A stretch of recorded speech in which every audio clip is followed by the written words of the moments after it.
Welcome back and moving on to our first segment of today. Well, definitely the Suez Canal region is the main axis of economic development in Egypt.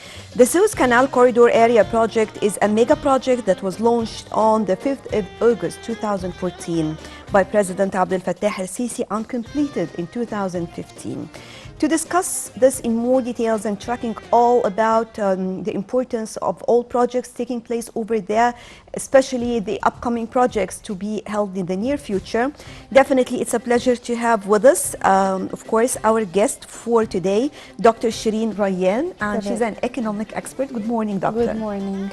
So yesterday, definitely, we all watched a great event when we saw Prime Minister Dr. Mustafa Madbouli and head of the Suez Canal Authority, Vice Admiral Osama Rabia, attended the inauguration ceremony of Hussein Tantawi dredger in Ismailia city. And the ceremony witnessed the display of a documentary film on the dredgers fleet of the Suez Canal Authority, as well as the honoring of a number of its employees. Well, usually I consider these events are of great importance, source of pride to all Egyptians and motivation as well for anyone. The tractor we bought is one of the biggest we have in the Middle East. It was very important that after the Everest boat that got stuck, that we had options that this would never ever happen again. So having this kind of equipment as part of our Qanat Suez boats is very important. I truly believe that having it will actually give us the opportunity to work better and have more boats pass by the canal in a better way. Yes, of course. If I'm talking about the cooperation plans that are taking place between the Suez Canal Authority and foreign companies to establish some more projects, especially in the field of petrochemicals, and how far can this boost economy in Egypt? At the moment, our investment is at $7.5 billion. This investment is so we can actually create oil and gas and petroleum products. This will increase our internal and market GPA and GDP. And what will happen is that we will actually not export as many products as we actually do. And in the far future, what we're going to be able to do is export these kinds of products. We have more than 70 companies that are going to invest in the Qanat Suez, so they can actually be part of this mega project.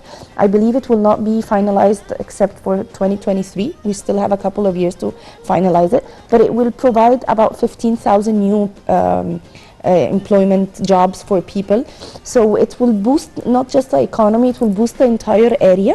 It's a very, very public project, and it's a project that everyone should be very proud of, because we're going to, at the end of the day, after a couple of years, we're going to be the center where everyone who needs petroleum products and stuff like that, they will actually depend on Egypt. This is the main goal for this kind of project. And definitely there is going to be something like more investments on the human capitals as well, as long as we're talking about new job opportunities to be provided to the people. Yes, it's true. We're going to have more jobs, we're going to have more housing. They actually built a couple of different housing and development projects in the Qanat Suez. I believe they built more than 35 housing and development habilitations for the people who are going to start working there. We also signed a lot of different contracts. Like we signed a contract with Mercedes-Benz, so they could come to Qanat Suez and they could actually build an entire industrial company where they're going to have lots of cars, they're going to have automotive spare parts, they're going to have some kind of development. So when having a big company like Mercedes come... I always believe that automotive is one of the huge industries to boost economy, because it's not about a car, but just to think behind or to think out of something that is really very, very important, talking about SMEs and the feeding industry for all spare parts of any car. Having this deal, it was a very big point for us. It was a very big deal for the economy. It's going to boost a lot of, it's going to attract other car companies to come and invest in Qanat Suez. We didn't only sign that, we signed an agreement with China to actually get more than 70 companies to come and invest in Egypt. The project started, it was called TIDA, and it started in 2000. and 13, I believe, and finalized in 2017. And now this is the second phase of the same project, where because a lot of companies came and they invested in Qanat Suez, and it was a very big success. So China is now interested in investing back in Qanat Suez. They even created a report this year about it, and they talked about how the evolution of the entire area was done, how we created 5 tunnels in the area, so the transportation of even employees or raw materials, not only for the boats, come and go easily. We also were sure that when we made sure that the canal is a little bit wider, so the amount of boats that pass by are larger amounts of boats, and that it would take them less time. Like usually it would take them from 8 to 11 hours, and now it takes like 3 to 4 hours for the same boats to pass by. So it's true, a lot of investment has been made at Qanat Suez, so that investors can actually come and they're happy about coming back and happy about investing in the country. And I believe that the TIDA project will give us about, what they estimate is about 40,000 new jobs or new employments for these kind of people.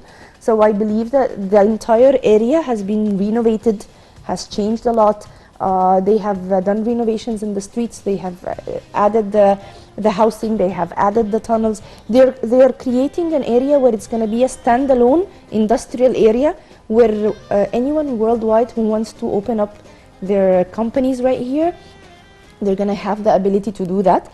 And a lot of people will want to do that, because if you do the company right here and then they can ship the things through Qanat Suez directly, the cost of getting them from their country to Qanat Suez is a cost, and from Qanat Suez to another country is a cost.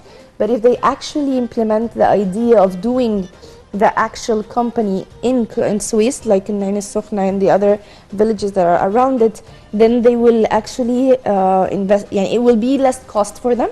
And our wages are, of course, a lot less than the international European wages. So at the end of the day, it's a very good cost cut.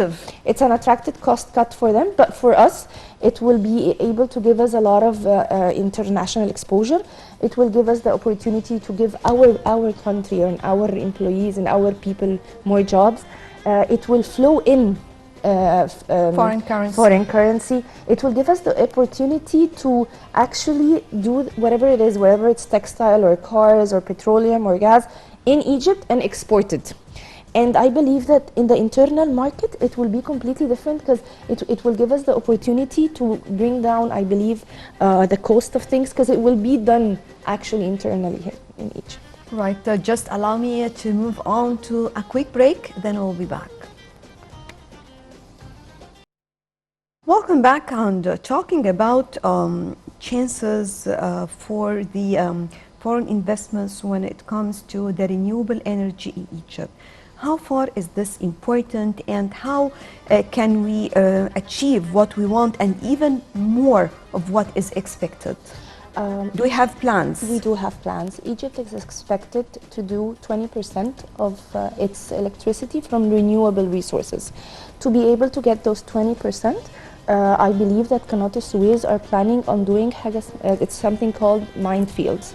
The wind fields are fields that have sort of like a windmill where it passes air through it, and then it creates electricity. And I believe that 12% of those 20% will be part of Qanat Suez. 2,700 wind fields will be created.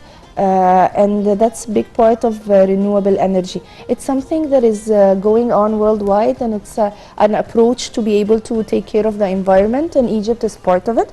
20% of our electricity in the whole region will be created, and I believe that 12% will be part of Qanat Suez. We did something similar to this in Aswan, and Qanat Suez will also be part of that. I know that we have about 5,500 Egyptians to be trained within 4 years. And just this taking us to the importance of training and talking about the efficiency and the competitive advantage. Training is in the heart of everything. If people do their jobs properly, then they can be more efficient, and then the products we create or the service we give is done in a better way. So employees will have to be trained because a lot of equipment will be new.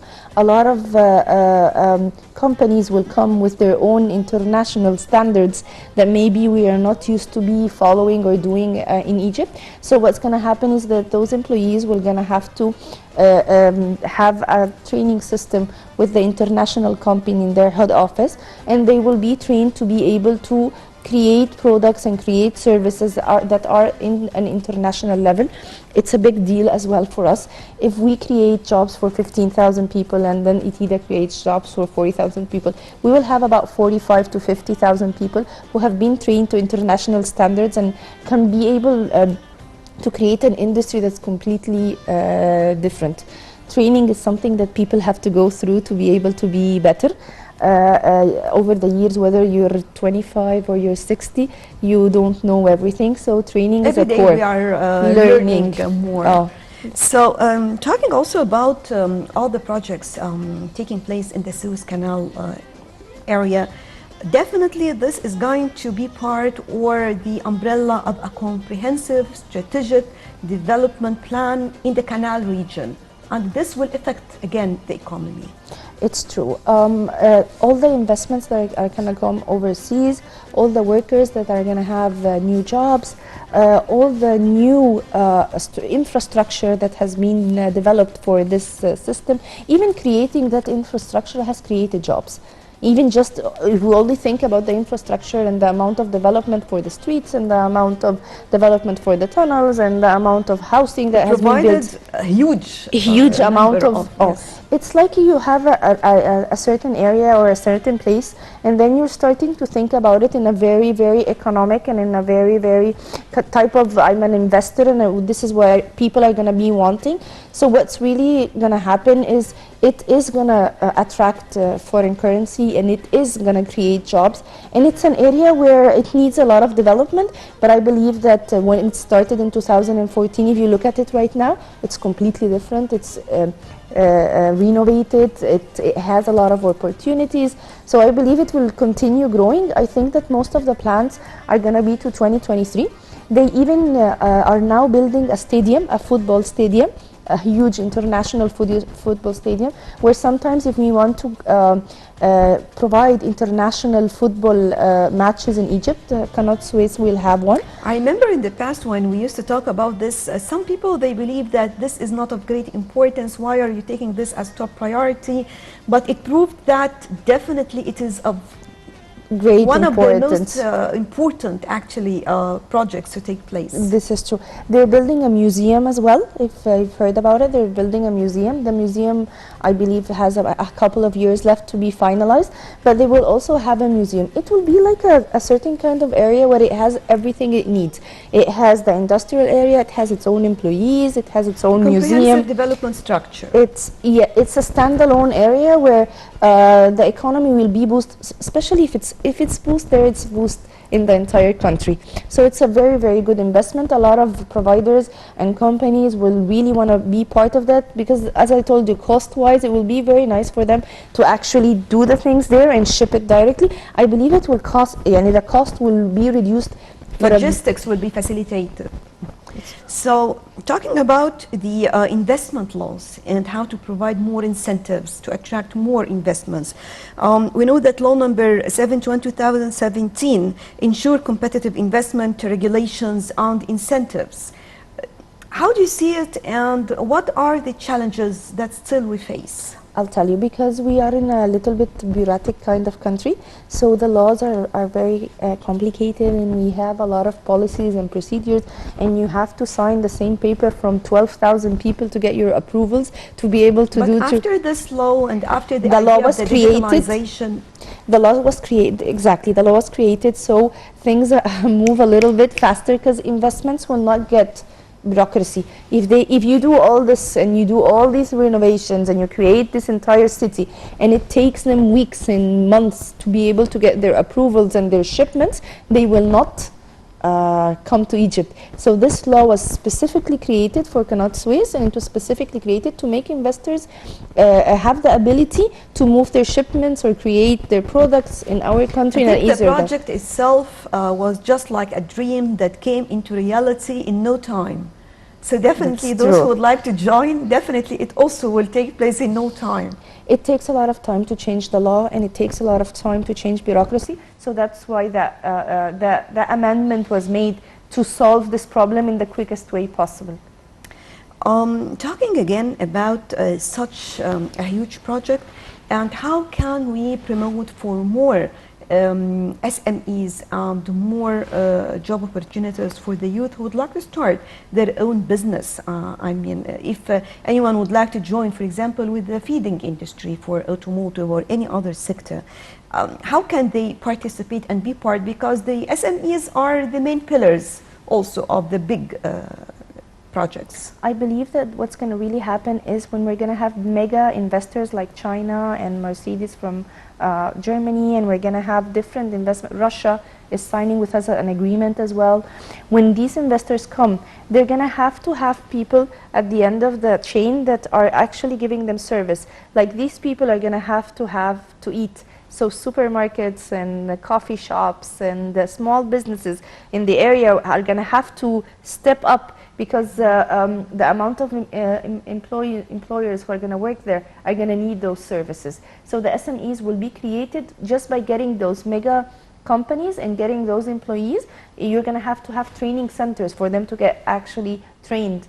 You're going to have doctors and hospitals, and the small businesses, the SMEs business will come due to the huge investments that will come from China, from Russia, Germany. These are the ones that are up for grabs at the moment. Right. Still we have more to bring you, but just moving on to a quick break, then we'll be back. Welcome back, and on the conclusion, how do you see such huge expansion of the Suez Canal and its impact on the whole region? I believe that what's going to happen in the future is we're going to make the Suez Canal wider. We're going to have more boats coming through. We're going to try to make the timing of the boats passing through faster. We're going to try to attract international exposure more, international companies more. Small businesses will start popping up to be able to create the services that these big businesses actually need.